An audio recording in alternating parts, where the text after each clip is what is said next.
adult learning area, and today we're going to be talking about digital upskilling, AI in business, who I'm going to hand over to Brian to speak about.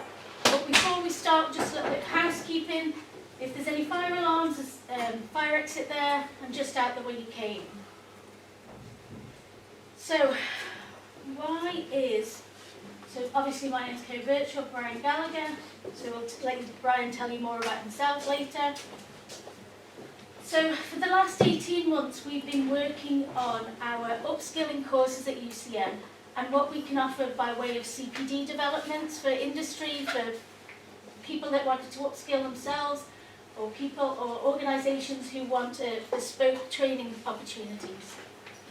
So we work with the Skills Board, the Chamber of Commerce, we work with industry, we work with Digital Isle of Man on this particular provision that we're going to discuss today, and then we work on the targets of the Isle of Man. Okay, so you'll notice that you've all been given a leaflet on your chair. So in that leaflet is a list of all of the digital upskilling courses that we can offer you. Brian's going to talk about the AI courses that we're releasing in February, but as you can see, the digital arena is massive. So the list of courses on there there's lots and lots and lots. So there's lots of opportunity for you to either upskill yourselves, or if there's a cohort of people within your organisation that you have a bespoke training need in the digital arena, then you can come and approach us initially for initial consultation. Now, following Brian's talk today, there'll be opportunity for you to either discuss with our digital enterprise team. Grant, give us a wave, Grant. So he's a data analytics person. Obviously, Brian you're going to meet in a minute. And then Peter Krellin at the back of the room is going to talk to you about coding. So we've got lots of specialists in the room. If you have any bespoke training needs that you'd like to speak to the specialists, please use this opportunity. And we've catered for lots, so please eat lots of breakfast as well.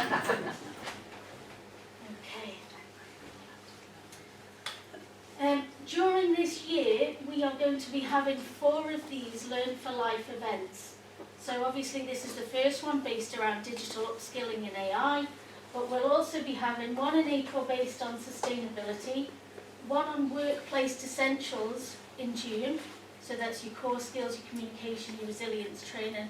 All of these have been identified as skills gaps on Ireland, so these events would be really worthwhile you attending if you've got any of these interests as well. And then the 3rd event would be next September, which is well-being in the workplace.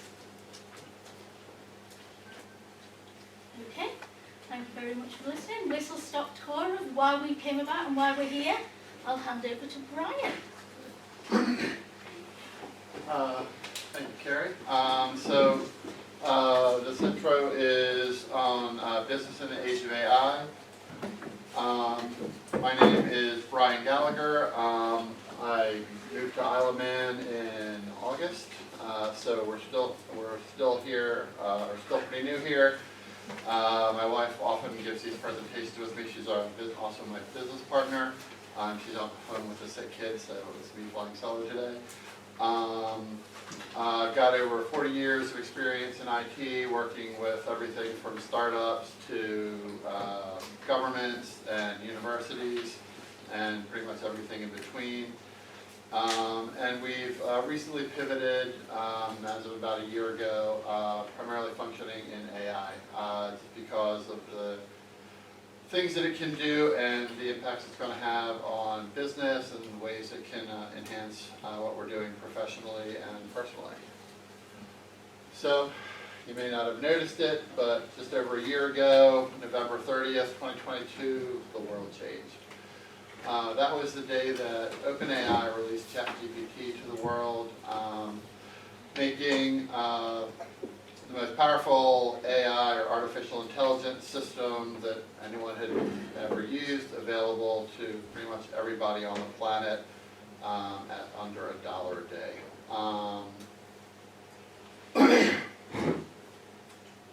People jumped on it very quickly. It set the record for growth for software platforms. For example, Netflix took 3.5 years to get 1 million users. Facebook took almost a year. ChatGPT did it in 5 days. Within the first month, it had over 100 million regular users.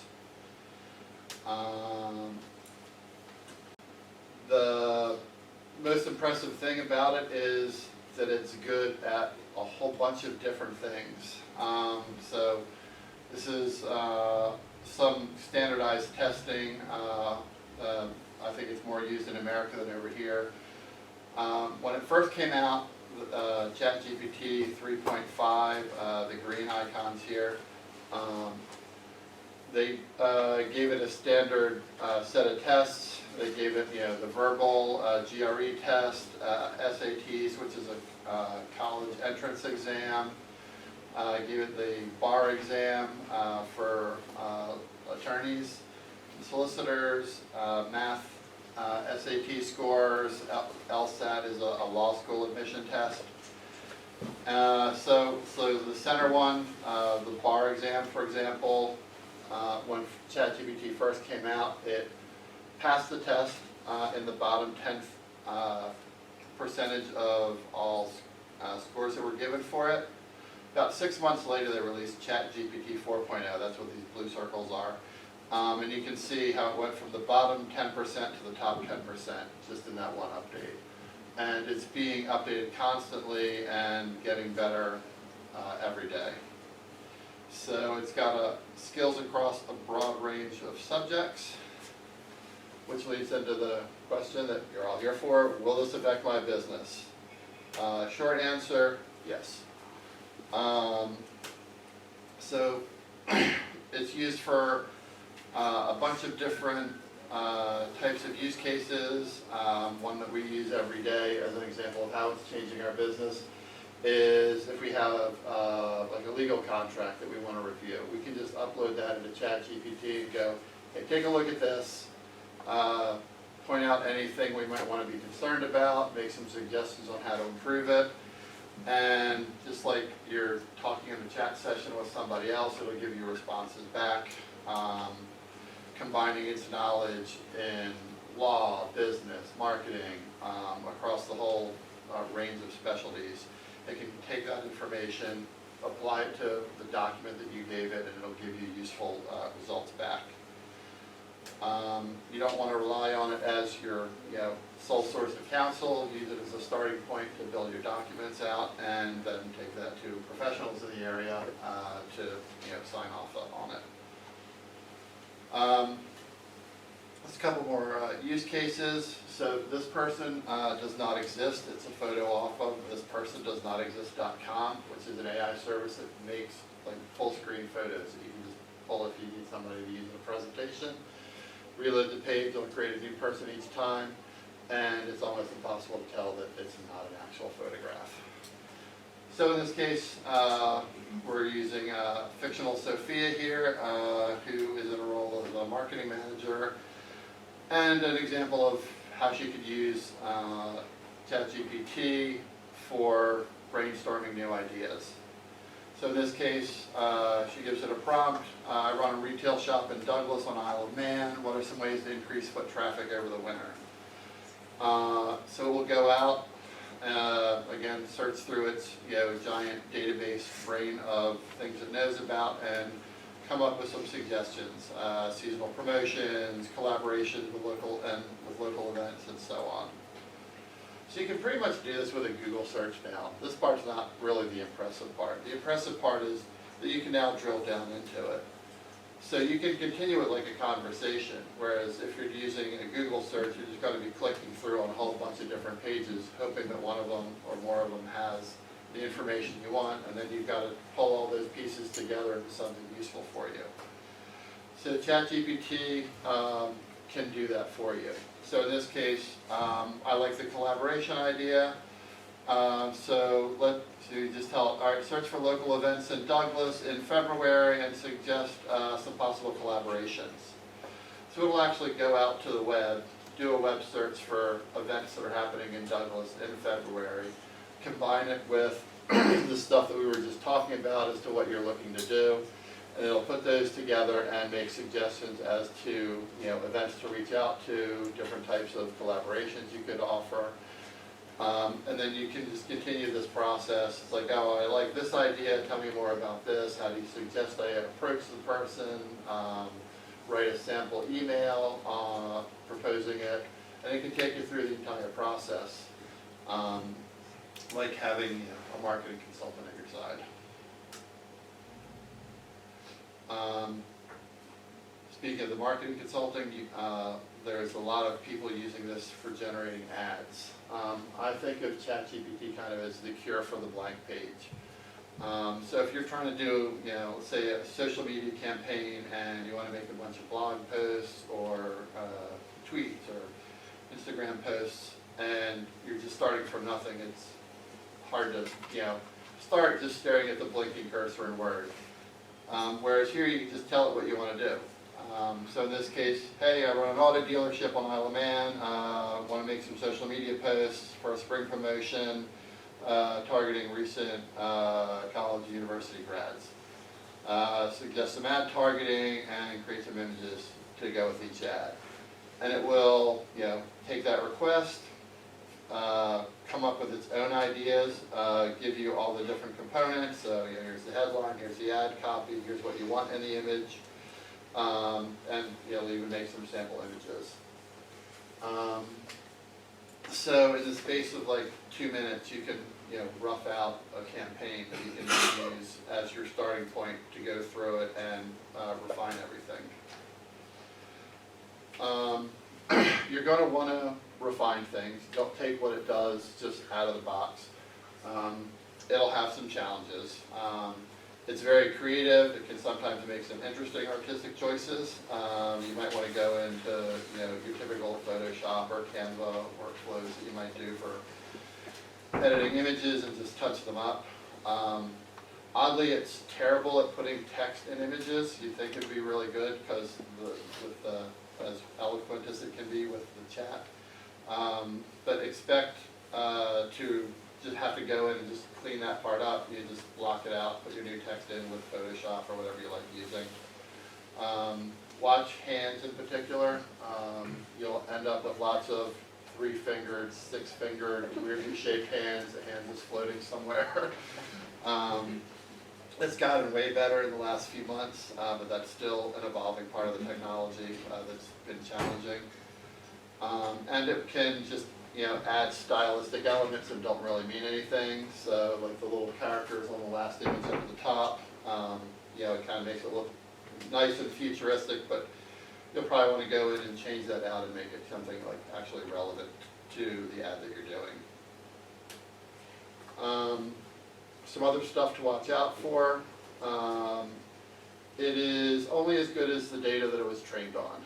So I think the current versions of AI are trained on about 1 trillion characters of information. They scrape websites, books, basically any source of information they can find with human communication. They just dump it all into a pile and it goes in and figures out what everything means. And if there's any kind of biases that might be in that data, it can inherit those. So you want to keep an eye out for that to make sure that you have the right diversity reflected of opinion, people, and content.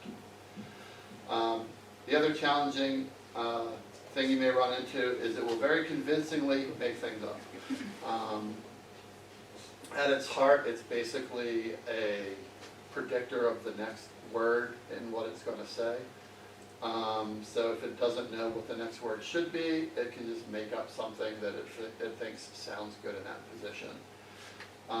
There was a case a few months ago in the States where an attorney used ChatGPT to prepare a rebuttal to a court motion.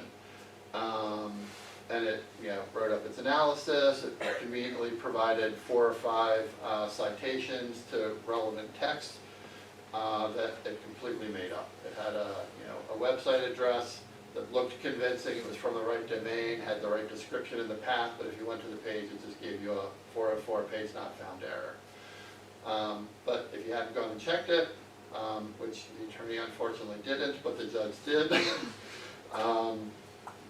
So you don't want to end up in that situation where you're making world news because you relied on it too much. So trust but verify. An application of AI, not ChatGPT, but another version that I use multiple times a day with Zoom meetings. There's websites that you can add in, like Otter AI and Fireflies.ai, and Zoom has some of their own built in, but it's not quite as robust yet. You can just have it join Zoom meetings, either with you or in place of you. If you can't make it, you can just send it to a meeting. It will do a transcription of the entire meeting.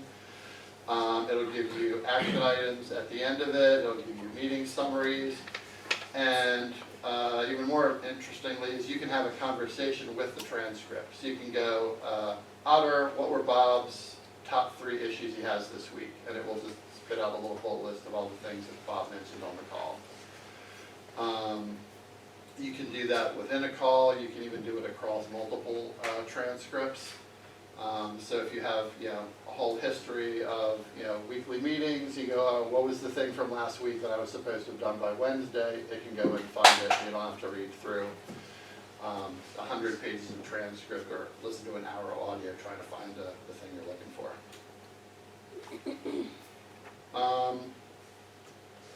So a lot of people think that all ChatGPT does is it takes things that have already been written and just spits them out in different variations. But ChatGPT and other AI projects have been doing a lot more than that, doing actual original science, original work. So back just in the end of November, Google DeepMind ran a project for material science, and they found 45 times more new types of crystal materials that we could work with in manufacturing than we knew that existed at all. So it did the equivalent of about 800 years of research in about a month. If you projected out the rate we were currently discovering new materials and then what it could do. Similarly, in medicine, if you've ever seen programs like Folding at Home, figuring out protein structure is a critical thing in designing new medicines and understanding how some diseases work. AlphaFold was able to do years worth of work that would have taken a regular scientist to do over the weekend. So it's allowing not just incremental progress in science and technology and materials and pretty much anything else we pointed at. It's allowing giant leaps forward in things that we can do. So we addressed are people using it already. It had the fastest growth ever, and it's still got hundreds of millions of regular daily users. So going back to how it's going to affect things in the world of work, it's basically changing how work works a lot. The tools that we already use are going to be or have already changed. If you're familiar, if you're using Microsoft Office or Google Workplace, they're integrating AI directly into those applications. Microsoft has Microsoft Copilot, Google has Duet, and it lets you just ask it to do what you want. So if you need to make a memo, instead of finding a template you like and starting to type everything in, you can just say, hey, give me a memorandum talking about this, addressed to these people, covering these points, and it will just build a document for you in a couple of seconds. You can then use it as a starting point to go in and refine it, clean it up, tighten up the messaging. It can even do translation, so if you've got like a foreign office, you can say, rewrite this in French, and it'll do pretty good translations, even to the point of like changing local idioms so that they make sense across languages. Some roles are going to change as a result of this. Some will be merged into other roles. New roles are going to come out of this because AI is letting us do things we couldn't do before. as I showed with some of the images, it's not perfect. People still need to be in the loop. I don't recommend taking any AI generates and just publishing it as your own. Always make sure to go through it and make sure it sounds good, it reflects, your own tone or style, and, fact check. Make sure that the things that it says are true are actually true before you put your name on it.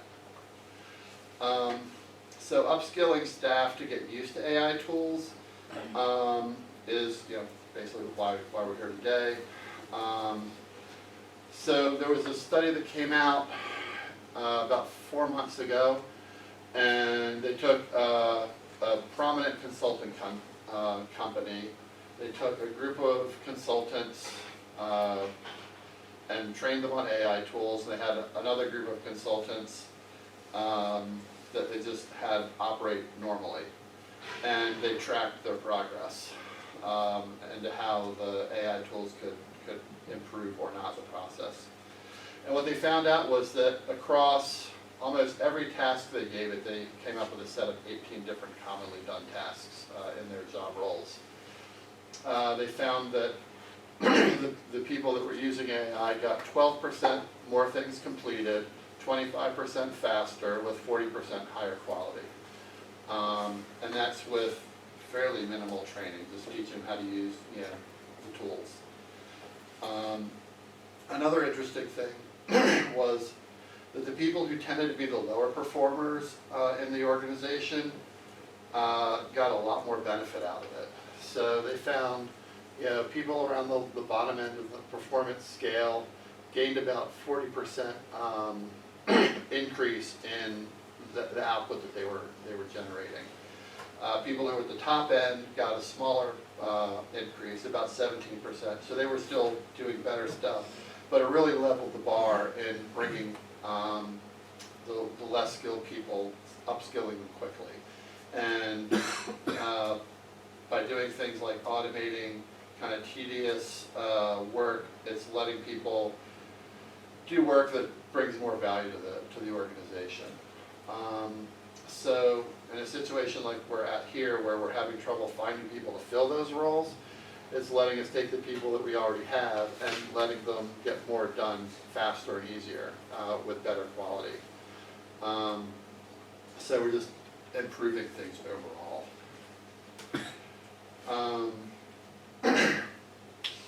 So just like some more examples of things that it may tweak. Editing documents will become easier. It can do translations.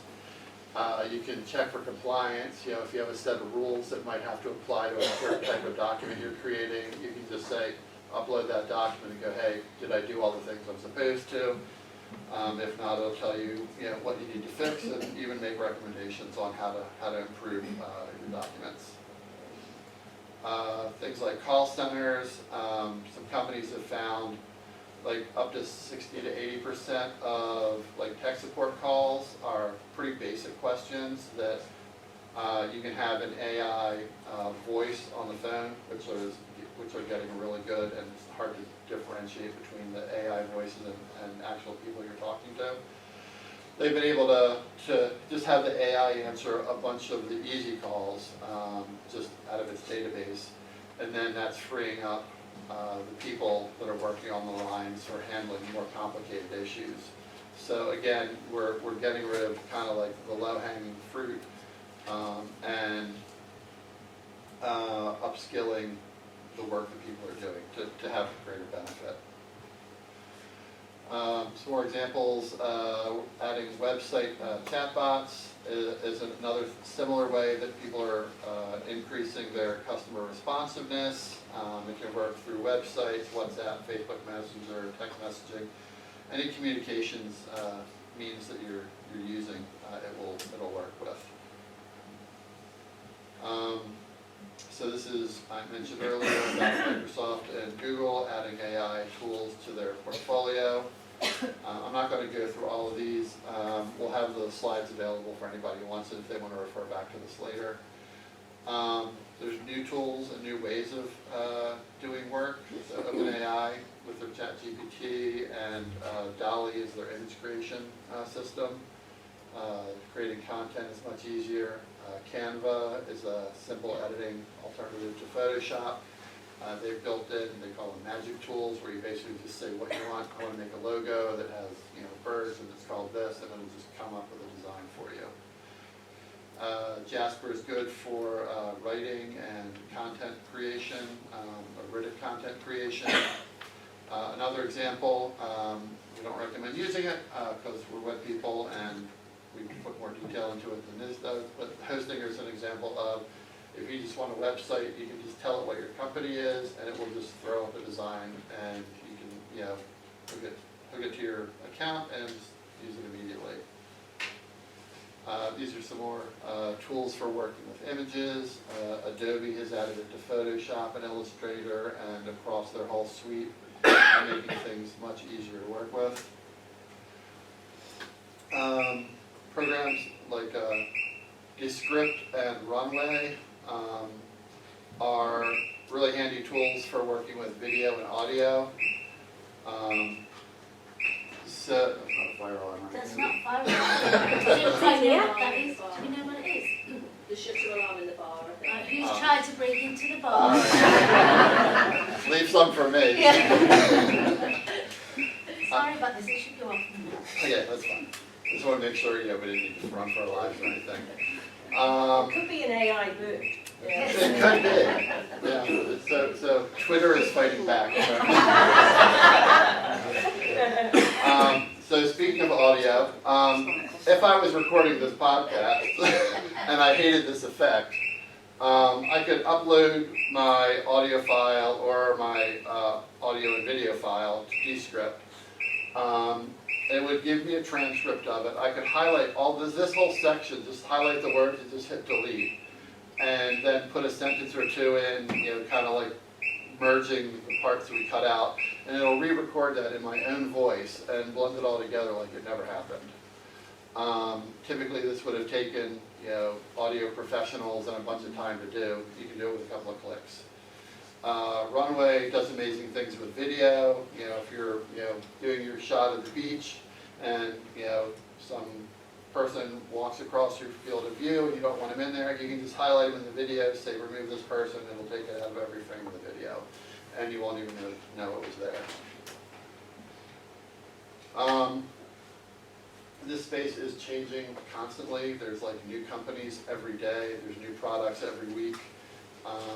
So we kind of keep track of it so you don't have to. Our business structure is we work with businesses. We help figure out what it is they're doing and find ways that AI might be able to plug in for some quick performance benefits. And if you want to learn more, I'm trying to jam a whole bunch of content in a short little session. We've got some more long form content or classes coming up. We've got 4 3-hour workshops in February. One will go into ChatGPT in detail, things like prompting strategies and how to use it, and things to watch out for. We've got an introduction to AI tools, which will cover some of the other non-text things like the transcription services for Zoom and how to edit video and audio and a bunch of other tools that are out there. The AI audits class, audits kind of a scary word, but basically it's how to look at your business and find areas where AI can help. Kind of a structured approach to figuring out where you'll get the most value and what types of tools you can slot in to help with those issues.